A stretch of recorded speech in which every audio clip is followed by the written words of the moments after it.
साथ संगत जी, प्यार से कहना दान निरंकार जी। भाव तो कि जितना भी हो सकता है मन में भाव सेवा का रख के सेवा करी जाए। और उसके बाद फिर एक अगर फोकस ही रहेगा कि सेवा करने के बदले शरीर ठीक हो, तो ऐसा होने वाला नहीं है। बाकी ये निराकार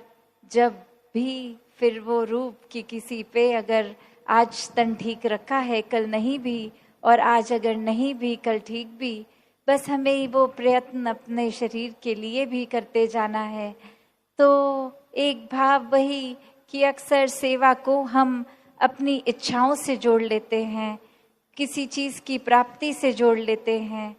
तो वो हरगिज़ सेवा नहीं रह जाती। फिर वो एक कार्य है जो हमने किसी फायदे के लिए किया या कुछ साबित करने के लिए। तो सेवा को पूर्णता से सेवा की तरह ही करें। और वो जो अक्सर बात आती है कि ये तन मन धन की बात सेवा में, कि ये शरीर तो एक करेगा सेवा, पर उससे ज़्यादा ज़रूरी ये मन को सेवा में होना चाहिए। ये प्रेजेंस एक सिर्फ शरीर की नहीं, एक उस समय भी अगर ड्यूटी पे हैं या सत्संग सुन रहे हैं या कहीं पे भी सेवा है, तो एक मन के भाव कि हम मन कहाँ है हमारा, उस समय उस सेवा में है या नहीं, हम चेतन हो के खड़े हैं कि नहीं। एक अपना कोई इस तरह मैकेनिकल रूप, एक ऑटो पायलट पे नहीं कि ये कर रहे हैं तो करते जा रहे हैं। वो अलर्टनेस, वो चेतनता होनी ज़रूरी है, क्योंकि ये सेवाएं जहाँ मन से तो एक श्रद्धा से तो निभा रहे हैं, पर उस समय एक खास करके जब सेवा दल की वर्दी में हैं तो एक जिम्मेवारी और बढ़ जाती है कि अब ये और ज़्यादा फुली प्रेजेंट होना है, पूरी तरह उपस्थित होना है। एक हम जोन आउट नहीं हो सकते कि खड़े तो यहाँ है, ख्याल कहीं और चले गए। तो कैसे हर समय एक सेवा के दौरान खास करके पूरे ही एक अपने आप को मन से भी, एक दिमाग से भी पूरी तरह उपस्थित रखें, तभी वो एक पूर्णता से एक अच्छे रूप से सेवा हो सकती है। वरना तो फिर भाव वही कि आए, वर्दी भी डाली, एक जगह पे खड़े भी हो गए, बैठ गए जो आदेश जैसे, पर उस समय क्या करना था वो तो किया नहीं। किस वजह से इस जगह, इस पर्टिकुलर जगह पे ड्यूटी लगी, वो तो कार्य किया नहीं, बस इधर उधर देख के चले गए, तो भी वो बात उस तरह पूर्ण नहीं सेवा को कहलाई जाएगी। तो कैसे ये सिर्फ सेवा का भाव आगे आने वाले ग्राउंड में भी, जहाँ कैसी भी वो सेवा होती है, अक्सर वही कि इसमें कोई एज बैरियर नहीं है, इसमें कोई और तरह के फर्क नहीं है, बस अपने आप को एक हमें अवेलेबल रखना है। ये दुनियावी कामकाज किस तरह से घर गृहस्थी को भी मैनेज करना है, ये नहीं कि अगर घर पे कुछ ज़रूरी चीज़ है और उसको छोड़ के उस समय आना, तो कैसे इस तरह अपने टाइम को मैनेज करें कि घर, दफ्तर, स्कूल इत्यादि सब भी एक साथ साथ चलता रहे कार्य, और एक समय अलग से निकाल कर भी सेवा पर यहाँ आके ग्राउंड में की जाए। फिर वो सेवा चाहे किसी दिन लंगर में हो या किसी दिन तसलों पे हो या कोई भी तरह की, तो कैसे अपने मन को सिर्फ इस सेवा के साथ हम किस चीज़ से जोड़ रहे हैं, ये सेवा करने के पीछे उद्देश्य क्या है। एक खाली मन से जब हम ये करेंगे सेवा, तो फिर वो यही है कि यहाँ अहंकार नहीं तो हम करता नहीं हुए, और करता नहीं तो हम कुछ कर ही नहीं रहे, और कुछ कर ही नहीं रहे तो फिर वो परमात्मा ने ही करवाया तो हुआ। तो बात यही कि सेवा भी एक निराकार से और जोड़ेगी, वरना ऐसा कोई काम नहीं कि हम नहीं करेंगे तो नहीं होगा वो कार्य। तो बस ये दातार ने मौका बख्शा सेवा का, तो इसको पूर्णता से अपनी झोली में डालें, इसको पूरा सदुपयोग करते हुए समय का एक सेवा भाव को मन में रख के ये सेवाएं भी निभाई जाएं। जब हम ब्रह्म पुरुष होकर, एक ब्रह्मज्ञानी होकर, तो भी अगर हम भटक जाते हैं किसी के कुछ कहने पे, तो फिर ये चेतनता कहाँ है? अगर हम इस स्टोरी के केस में देखें तो फिर भी वो स्कोप हो सकता है कि वो भाषा नहीं समझते थे, तो किसी ने जो कह दिया उसी को ही सच्चाई मान ली। यहाँ तो हम वैसे सब बुद्धिजीवी, ये चेतनता रखने वाले, फिर भी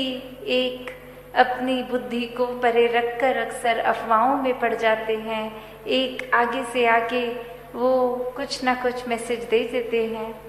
तो कैसे हमें हर समय ये अलर्टनेस, ये चेतनता, क्योंकि ब्रह्मज्ञानी है तो एक ब्रह्मज्ञानी होने का एक ड्यूटी, ये रिस्पॉन्सिबिलिटी भी है कि हर समय की चेतनता होनी है। ये ब्रह्मज्ञानी होने का मतलब ये नहीं कि हम इस जहाँ निराकार के आश्रय, इसके रंग में रंगे हर समय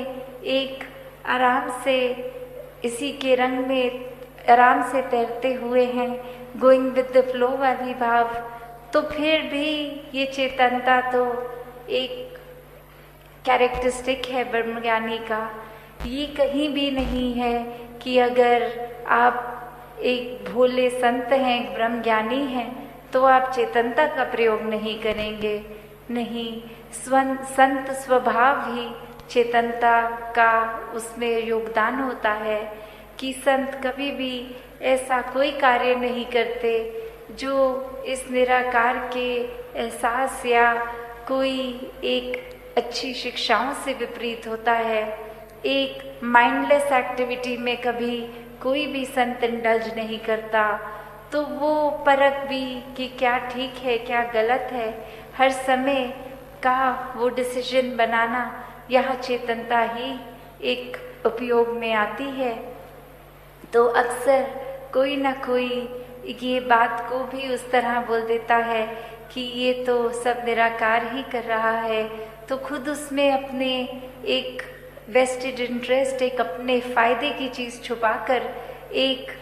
उस तरह जैसे मुहावरा यूज़ होता है कि किसी के कंधे पे बंदूक लगा दी तो बात वही फ़ायदा हमारा, और बात को उस तरह मोड़ दिया कि हमारा इसमें कोई फ़ायदा नहीं, ये तो बस निराकार करता जा रहा है।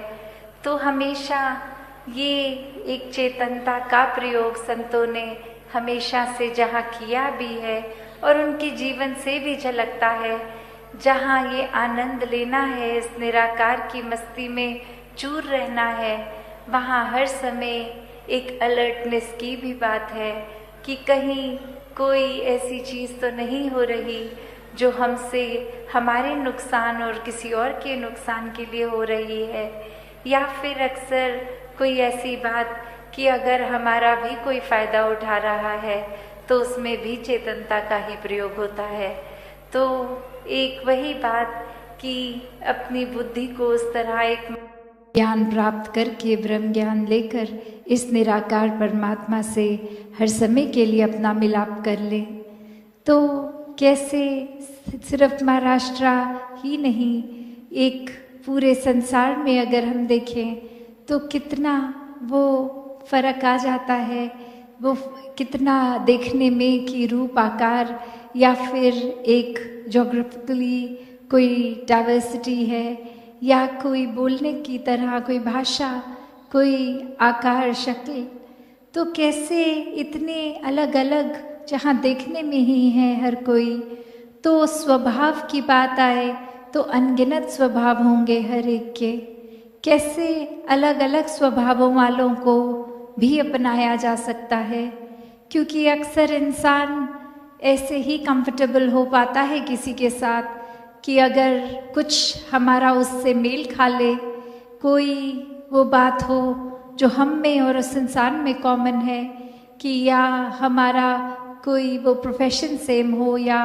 किसी तरह की कुछ चीज़ें एक जैसी पसंद हो, या रहन सहन का तरीका या कोई पढ़ाई उपलब्धि इत्यादि कितने भी अगर हम देखें, कुछ एक कॉमन फैक्टर इंसान ढूंढता ही है कि कैसे किसी के अगर नज़दीक फील करना है तो वो एक कॉमन फैक्टर ढूंढा जाए। तो बात वही कि संत समझाते हैं, और अनेकों किसी भी धर्म ग्रंथों को हम खोल कर देख लें तो संदेश यही है कि वो कॉमन फैक्टर ये परमात्मा ही है, ये निराकार है जो हर कण में है, ये एक बराबर हर जगह है, हर एक के अंदर भी है बाहर भी है, ये नष्ट नहीं होता। तो कैसे ये परमात्मा का जहाँ गुणगान हर किसी ने अपने तरीकों से किया, वो पिछले 3 दिनों में भी हमने देखा, वो कविता मात्र रही, एक भजन मात्र रहा, स्पीचेस रही, और अगर वो भी देखा जाए कि कोई वो भाषाओं का भी बैरियर नहीं था, उम्र का भी बैरियर नहीं था, बच्चे बुजुर्ग नौजवान हर किसी ने अपने तरीके से ये संदेश दिया कि इंसान अपने जीवन को संवार लो, इसको जीते जी हर कीमत पर, हर मोमेंट पर इस निराकार से ही जुड़ो, अपने मन को एक ठंडक हर समय की दो, ये सुकून दो, आनंद दो, शांति दो। तो जितना ज़्यादा अगर हम और गहराई में जाते रहें, किसी भी संत का जीवन खोल के देख लें, चाहे इतिहास में हो या हमारे सामने आज की डेट में साक्षात, तो हर कोई यही समझा रहा है कि ये परमात्मा को हम किसी भी एक कोई कीमत चुका के नहीं, एक मुफ्त में ही परमात्मा मिल रहा है। उस संतों ने भी जैसे महाराष्ट्र में यहाँ एक बात इस तरह लिखी कि देव गया रुका ना लागे रुका मोल याही, कि कैसे एक ये देव गया फुका की बात की, ये मुफ्त में ये परमात्मा मिला है, और ये परमात्मा को हासिल करने के लिए एक तरफ तो अगर ऐसा भी कहा गया है कि कोई मोल नहीं लगा, और दूसरी तरफ हम अगर देखें तो ये भी कहा जाता है कि इस परमात्मा को तो हम अगर अपना शीश कटवा कर भी पालें तो भी ये सौदा एक सस्ता सौदा रहेगा। तो कैसे ये कीमती निराकार है, ये परमात्मा है, जहाँ एक तरफ ये सौदा मुफ्त कहा जा रहा है, उस तरफ दूसरी तरफ ये इतना कीमती। तो वो बात सुनने में दो अलग अलग बातें हैं, पर अगर गहराई में उतरे तो फिर ये सौदा सर कटवा के सस्ता भी इसलिए कह रहे हैं जीवन को, क्योंकि इसमें जो सर कटने की बात है वो अहंकार रूपी सर है, वो ईगोइस्टिक हेड हमारा जो हर समय अपने आप को प्रथम मान रहा है। और कैसे फिर ये संसार में ये हर कोई जान लेता है कि जहाँ एक अपनी मैं को सिर्फ खोकर इतना बड़ा परमात्मा, ये असीमित परमात्मा मिल सकता है, और सिर्फ हमें वो प्राप्त करने से अहंकार ही रोकता है कि हमें जब सब कुछ लगता है कि हम पहले ही इतने जानकार हैं, हमें स्पिरिचुअलिटी का सब पता है, हमें एक अपने जीवन को कैसे जीना है ये आता है, हमसे ज़्यादा एक भक्ति किसी ने नहीं करी, या हमसे ज़्यादा ब्रह्म ज्ञान की अवस्था को किसी ने नहीं एक प्राप्त किया। हम बहुत अपने स्पेयर में विज्ञानी रहे हैं या कुछ भी तरह का एक नॉलेज हमारा बेस अच्छा है,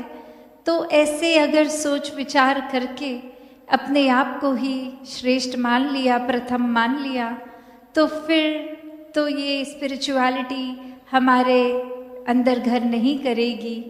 एक परमात्मा जो पहले ही अंदर बसा है, ये इनसाइड आउट की जो जर्नी है कि अंदर हमारे मन में सुकून तभी होगा जब मन में परमात्मा है। तो अक्सर संसार में इंसान अपने बहुत सारे ऐसे सत्य बना लेता है,